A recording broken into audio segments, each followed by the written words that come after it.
Salam, sizinlə 3-cü bölmə 2-ci sınağa baxırıq. Başlayaq. Toxumlar su vasitəsilə yayılmayan bitkini müəyyən edin. Şanagülə, suzanba, kokos bunlar su ilə yayılır, quşarmudu isə heyvanlarla yayılır. Olacaq deyil. 3 fərqli iki cinsi çiçək verilmişdir. Bu çiçəklərdə əmələ gələn toxumların genetik müxtəlifliyini azdan çoxa doğru düzün. Ən az genetik müxtəliflik bir çiçəkdə baş verən öz-özünə tozlanma, daha sonra bir bitki üzərində 2 çiçəkdə baş verən öz-özünə tozlanma, ən çox genetik müxtəliflik də çarpazda olacaq. Burada B-yə baxıram. Erkəkcik dişicikdən hündürdə yerləşir. Bunun öz-özünə tozlanması ehtimalı böyükdür. Birinci olacaq B. Daha sonra C-də də bərabər səviyyədədir. Bunun öz-özünə tozlanma ehtimalı da var, çarpaz da bu ortada olacaq. A isə mütləq çarpaz tozlanma. Deməli, ən çox genetik müxtəliflik adı olacaq, çünki bu çarpaz tozlanmalıdır. Azdan çoxa deyir BCA. Şəkildə göstərilmişdir entomofiliya, yəni həşəratla tozlanma. Anomofiliya külək, ornitofiliya quş, xriptofiliya yarasa ilə tozlanma deməkdir. Aşağıdakı sxemlərdə bitki üzərində erkəkcik və dişiciklərin yerləşməsi göstərilmişdir. Hansı düzgündür deyir fikir. A. 2 cinsli, 1 evli. Daha sonra B. 1 cinsli, 2 evli. C isə 1 cinsli, 2 evli. İndi nə deyir mənə? A bitkisi 2 evlidir. Xeyr, A bitkisi 1 evlidir. C bitkisi albalı ola bilər. Albalıda hermafrodit 2 cinsli çiçəklər var, ola bilməz. B bitkisinin çiçəkləri 2 cinslidir, 1 cinslidir. C bitkisi 2 evlidir. Bəli, bu doğrudur. Cədvələ səslən hansı ifadə yanlışdır? Fərdi inkişafda hüceyrəndə rast gələn xromosom yığın canlı. Canlı bitki və heyvan olduğu vurğulanmır və yaxud da ki, başqa aləm. İndi baxaq. X canlısı bitkilər aləminə aid edilə bilməz. Yanlışdır, istəyirsə A yanlışdır. X mamır və qıcı ola bilər. Mamırda, qıcıda deməli N xromosom dəstədə rast gəlinir 2N-də. Məsəl üçün sporları N-dir, zigotu isə 2N-dir. Bu yanlışdır elə.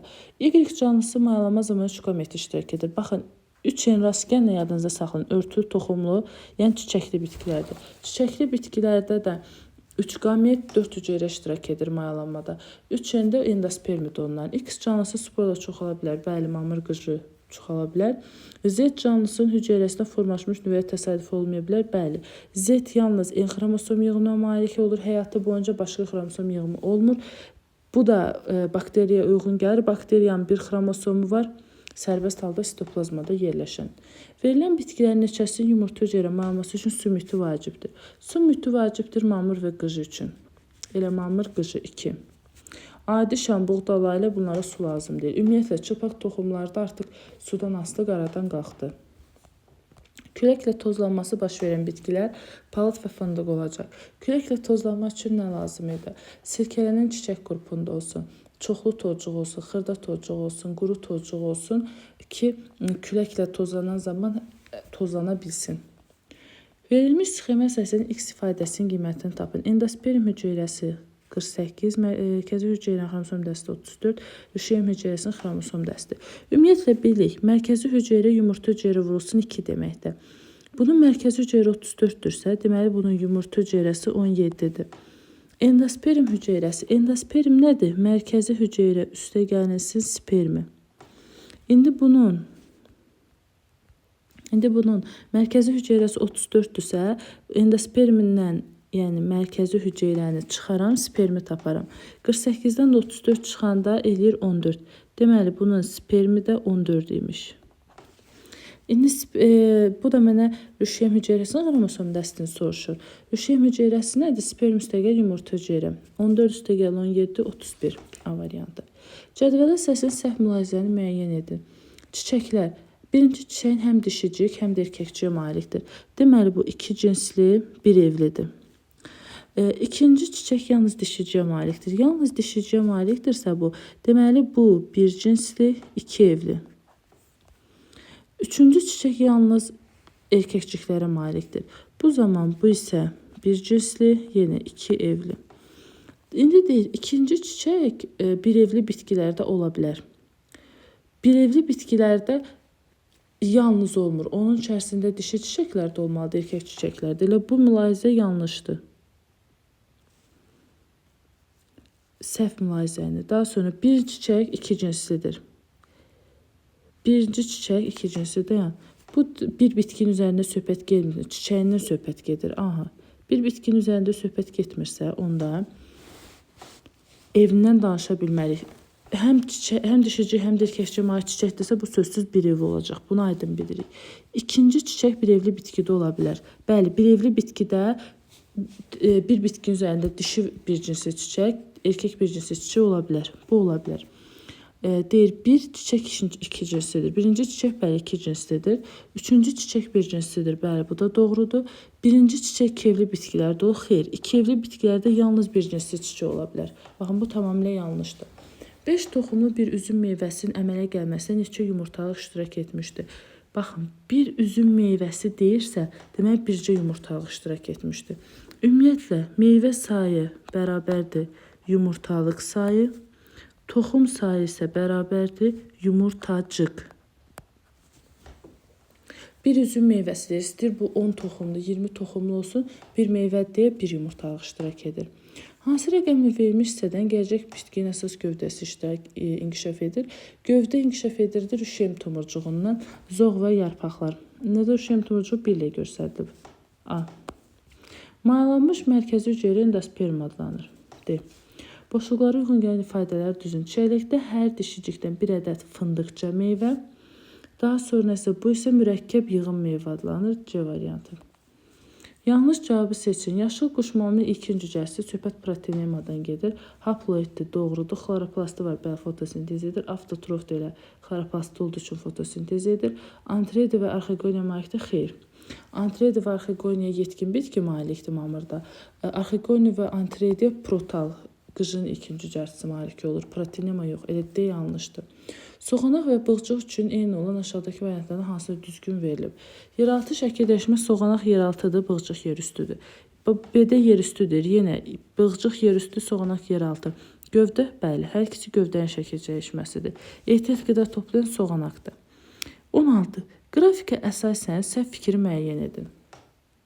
Baxaq, X bitkisinin rüşeym kisəsində 84 mitoz prosesi baş vermişdir. X bitkisində, baxın, rüşeym kisəsini tapaq görək. Bir rüşeym kisəsində 7 mitoz gedir. Görək, X-in neçə rüşeym kisəsi var? Mən bu mərkəzi hüceyrədən tapa bilərəm. 12. Bunun 12 dənə rüşeym kisəsi var. Necə tapdım? Mərkəzi hüceyrə sayı 12-dir. Hər rüşeym kisəsində bir mərkəzi hüceyrə olduğu üçün 12 rüşeym kisəsi var. 12 ilə 7 vuranda bəli 84 edir. A düzdür. Y bitkisidən yaranan mikrospor sayı dişi qamet sayına bərabərdir. Y-in mərkəzi hüceyrəsini tapaq. 6, 7, 8. Y-də 8 dənə mərkəzi hüceyrə var. Bunu niyə tapdıq? Nə qədər mərkəzi hüceyrə var, o qədər də yumurta hüceyrəsi var. Deməli, 8 dənə də bunun yumurta hüceyrə, yəni dişi qameti var. Deyir ki, bunda yaranan mikrospor sayı. Mikrospor sayını tapmaq üçün spermin sayını bilməliyik. 16 spermi var. Biz də yadımızda saxlayırıq ki, bir mikrospordan 2 sperm yaranır. Çünki bir mikrospor bir tozcuğa başlanğıc verir. Bir tozcuqdan da 2 dənə sperm yaranır. İndi deyir ki, yaranan mikrospor sayı dişi qamət sayına bərabərdir. Bəli, 16 spermi varsa, deməli 8 mikrosporu var imiş. 8 də yumurta hüceyrəsi var deyə bərabərdir. X bitkisindən mayalanma nəticəsində əmələ gələn toxum sayı 12-dir. X bitkisində bəli, mərkəzi hüceyrə sayı 12-dirsə, yumurta hüceyrədə 12-dir. Bu zaman 12 dənə də toxum yaranacaq. Bu da doğrudur. Z bitkisinin diploid dəstində 24 xromosom olarsa, rüşeym kisəsinə mayalanmadan bilavasitə və 192 xromosom var. Baxaq. Z bitkisinin ümumiyyətlə 24 xromosomu varsa, mayalanmamışdan əvvəl 8 olur N rüşeym kisəsinin daxilində. Çünki 8 hüceyrə var axı. Əgər bura sperm daxil olub mayalanmışsa hələ, bu zaman 10 N olur. Bunun da diploid dəsti 24-dürsə, qametlərini və ya da ki, hüceyrəni tapmaq üçün yumurta hüceyrəsidir, digərini 2-yə bölməliyik. Eləyir 12. Mayalanmamışdan əvvəl 8-i vurmalısınız 12-yə və yaxud da ki, sperm daxil olub mayalanmırsa, bu zaman 10-u vurmalısın 12-yə. Yəni, heç bir halda 192 etmir. Elə yanlış D variantıdır. Calaq. Calaq bitkinin bir hissəsinin başqa bir bitki hissəsi ilə birləşdirilməsidir. Bəli, A variantı uyğundur. Müəyyən sayda buğda və noxud bitkilərində cəmi 20 ləpə yarpağı var. Müəyyən sayda noxud və buğda deyirsə, buğda x deyim, noxuda y. Çünki sayıları müəyyəndir. Buğdada 1 ləpə yarpağı var. Onda eləyəcək x. Noxudda isə 2 ləpə yarpağı var. Deməli, x üstə gəlsin 2y bərabərdir 20-yə. Sonra nə deyir? Bir toxumun əməyə gəlməz zamanı mayalamada cəmi 48 hüceyrə iştirak edərsə, bu toxumların sayını müəyyən edin. Biz bilirik ki, bir toxumun yaranmaz zamanı mayalamada 4 hüceyrə iştirak edir. Baxın, bir toxuma 4 lazımdırsa, x qədər toxumda 48 hüceyrə. Tapıram ki, buradan x bərabərdir 12. 12 dənə toxumum yaranıbdır. İndi mən buğdalar x-dən, noxudları y-dən işarə eləmişdim. Yəni x üstə gəl, y-im də bərabər olacaq 12. Çünki sonunda 12 toxum yaranır, buradan tapdım. Alt-alta çıxsaq, x-lar gedəcək, 2y-dən y çıxanda y qalacaq, 20-dən də 12 çıxanda 8. Demək, y-im 8 qaldı. Ümumi 12 toxumun var idisə, x-im də eləyəcək 4. Buğdam 4, noxudum 8. D variantı. Aşağıdakı şəkildə nəyi müşahidə edirik? Bu gövdə yumrusudur, kartofdur, kartofun cücərməsini. Elə C variantı, gövdə yumrusunun cücərməsini. Şəkildə verilənlərdən hansı qametofit nəsildir? Yadımızda saxlayırıq. Mamırdan başqa digər bütün bitkilərdə qeyri-cinsi nəsil üstünlük təşkil edir. Mamırın yetkin fərdi cinsi nəsil olduğu üçün onda da cinsi nəsil üstünlük təşkil edəcək. Yəni, mamırın yetkin fərdi cinsi nəsil, qametofit. Bunlar tozcuq dənəciklərdir, qametofit. Rüşeym kisəsidir, qametofit. Qıjının protalı, qametofit. Burada isə protenemanın üzərində cücərti var, yəni yetkin bitkiyə başlanğıc verir. Bunu mən qametofit götürəcəm. Ona görə deyir, hansı qametofit nəsildir? Hamısı. Şəkillə bağlı verilmiş fikirlərdən hansı yanlışdır? Nə deyir? 2 sporofit nəsildir və sporları yarpaqların alt səthində yerləşir. Bu doğrudur. Yanlışı istəyirsə bunu saymırıq. 5 torpağa rizoidlə bərkir. Bəli. 2 və 8 diploid xromosom dəstinə malikdir. 2 yetkin bitki, sonra 8 zigot. Bəli. İkisi də diploid xromosom dəstinə malikdir. 3 və 5 haploid xromosom dəstinə malikdir. 5 haploiddir. Amma burada sporangiləri göstərir. Sporangilərin divarı diploiddir. Haploid deyil. Sporangilərin içərisində sporlar haploiddir. Bunlar. Bunun özünün divarı kendir, diploiddir. Ona görə D yanlış olacaq. Diploid xromosom dəsti 18 olan çiçəkli bitkinin dişiciyi, spermlərində cəmi 24 xromosom olan bitkinin tozcuğu ilə tozlandırılmışdır. Buna əsasən aşağıdakılardan hansı? Aha, dişi bitkim 18-dirsə, mənim yumurta hüceyrəm 18 olur. Spermlərində ümumilikdə 24 xromosom varsa, demək spermlərdən biri 14 olacaq.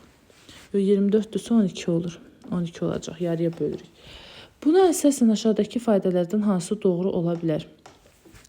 Burada yumurta hüceyrəsi 9 olacaq. Özürlü sayın. Diploid bitkinin özü 18-dirsə dişici, bunun yumurta hüceyrəsi hər zaman onun yarısı. Çünki meyozdan yaranır axı. Spermlərinkisi də 24-dürsə, biri 12 olacaq bu şəkildə. İndi deyir, buna əsasən aşağıdakilərdən hansı doğrudur? Alınan hibridin bir toxumunun endospermin xromosom dəsti 30-a bərabərdir. Gəlin tapaq. Endosperm mərkəzi hüceyrəsi üstə gəl spermi. Mərkəzi hüceyrəsi bunun nədir? Yumurta hüceyrə var 2. Mərkəzi hüceyrəsi olacaq 18, spermi də 12, 30. Bəli, bu ödəyir. Bunu götürürük.